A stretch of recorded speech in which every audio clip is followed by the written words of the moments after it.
ताउते यह बर्मी भाषा का शब्द है जिसका अर्थ होता है अधिक शोर करने वाली गीको छिपकली। साल 2021 का पहला चक्रवाती तूफान ताउते बहुत ज्यादा तबाही मचाई। इस तूफान ने अधिकतर तटीय क्षेत्रों में इसने बहुत ज्यादा नुकसान पहुंचाया जनजीवन को। इसके एक साल पहले यानी 2020 में गति, अम्फान, निसर्ग और निवार नाम के तूफान भी आए थे और उसके एक साल पहले यानी 2019 में इन तूफानों की संख्या हो गई थी 7, यानी हमें उस वर्ष 7 तूफानों का सामना करना पड़ा था।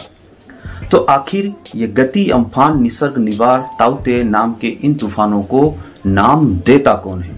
तो आपके लिए जानना बड़ा दिलचस्प होगा कि इनका नामकरण कैसे किया जाता है। और उनको नाम देना सबसे पहले अटलांटिक सागर के आसपास के देशों ने 1953 में शुरू किया था। फिर यूएन की एक संस्था WMO यानी वर्ल्ड मेट्रोलॉजिकल ऑर्गेनाइजेशन ने एक सिस्टम बनाया जिसमें जिस क्षेत्र में तूफान आते हैं या चक्रवात आते हैं उसी क्षेत्र के देशों ने मिलकर उनका नाम रखने की एक प्रक्रिया शुरू करी। भारतीय समुद्री क्षेत्र यानी हिंद महासागर से जुड़े हुए जो देश है उनसे उठने वाले तूफानों या चक्रवातों के नाम देने की प्रक्रिया शुरू हुई 2004 में। आपको जानकर बड़ा आश्चर्य होगा कि 2004 के पहले इस क्षेत्र में जितने भी तूफान आए उनका कभी नामकरण नहीं हुआ क्योंकि ऐसा कोई सिस्टम उस समय नहीं था। भारत की पहल पर इस क्षेत्र से जुड़े 8 देशों ने जो अरब सागर और बंगाल की खाड़ी के समुद्री क्षेत्र से घिरे हुए थे वहां पर उठने वाले तूफानों को इन देशों ने जैसे Bharat, Bangladesh, Myanmar, Maldives, Oman, Pakistan, Thailand और श्रीलंका ने मिलकर 2004 में पहली सूची तैयार करी तूफानों को नाम देने। इन सभी देशों ने 8 नामों की सूची बनाई थी, मतलब कुल 64 नामों की सूची। 2004 में आया ओनिल नाम का तूफान, पहला ऐसा तूफान था जिसका नामकरण किया गया था। ये एक बांग्लादेशी नाम था। वही 2004 की नामों की सूची का अंतिम नाम था अम्फान जो 2020 में आया था जिसको दिया था थाईलैंड देश ने। साल 2018 में 8 देशों के अलावा 5 और देश सूची में जोड़े गए थे जिसमें ईरान, कतर, सऊदी अरब, UAE और यमन। आज की तारीख में कुल 13 देश मिलकर इन तूफानों के नाम की सूची तैयार करते हैं। इस सूची में अल्फाबेटिकली सबसे ऊपर बांग्लादेश को रखा गया, फिर इंडिया और बाकी के नाम इसमें जोड़े गए। अभी आए तूफानों का नाम इसी प्रकार सूची अनुसार दिया जाता है। आगे आने वाले तूफानों के नाम भी ऐसे ही क्रमानुसार सूची के अंदर दिए गए नामों से दिए जाएंगे। जैसे अगला आने वाला तूफान यश होगा जो ओमान देश का दिया हुआ नाम है। अभी ताउते, इसके बाद यश, फिर आगे आने वाले जो तूफान हैं उनके नाम भी सूची के अनुसार दिए जाएंगे। जैसे गुलाब, शाहीन, ये आगे आने वाले तूफानों के नाम होंगे। इस प्रकार यह क्रम लगातार चलता रहेगा। तूफानों के नाम बनाने के लिए कुछ शर्तें होती हैं।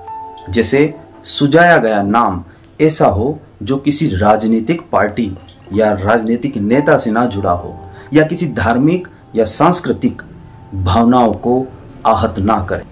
यह बोलने में आसान हो और ज्यादा से ज्यादा 8 अक्षरों का होना चाहिए। इन शर्तों का पालन करते हुए यह सूची बनाई जाती है। साउथ वेस्ट पैसिफिक और हिंद महासागर के क्षेत्र में इन्हें ट्रॉपिकल साइक्लोन कहते हैं, किंतु नॉर्थ अटलांटिक और पूर्वी पैसिफिक रीजन में इन्हें हरिकेन कहा जाता है और साउथ ईस्ट एशिया और चाइना के रीजन में इन्हें टाइफून नाम से जाना जाता है। सवाल ये उठता है कि आखिर इन तूफानों को नाम देने की आवश्यकता क्यों है? तूफानों को नाम देने के पीछे सबसे महत्वपूर्ण जो कारण है वो यह है कि तूफानों के नाम देने से हम तूफानों की तीव्रता, तूफानों की गति, तूफानों से हुए नुकसान, आपदा प्रबंधन, उसकी भविष्यवाणियां आदि की जानकारी हम जुटा सकते हैं। आने वाले तूफानों के बारे में भी हम इसकी पूरी तैयारी कर सकते हैं। इसलिए तूफानों को नाम देना जरूरी होता है। ये तो बात हुई हमारे क्षेत्र के ट्रॉपिकल साइक्लोन के बारे में। अब हम बात करते हैं अमेरिका के रीजन में जो तूफान आते हैं। अमेरिका हर साल तूफानों के 21 नामों की सूची तैयार करता है। हालांकि अंग्रेजी के हर अल्फाबेट से एक नाम रखा जाता है, लेकिन Q, U, X, Y और Z अल्फाबेट से तूफानों के नाम रखने की परंपरा नहीं है। अगर साल में 21 तूफानों से ज्यादा आते हैं तो फिर ग्रीक अल्फाबेट के अनुसार तूफानों के नाम के आगे अल्फा, बीटा और गामा नाम रख दिए जाते हैं।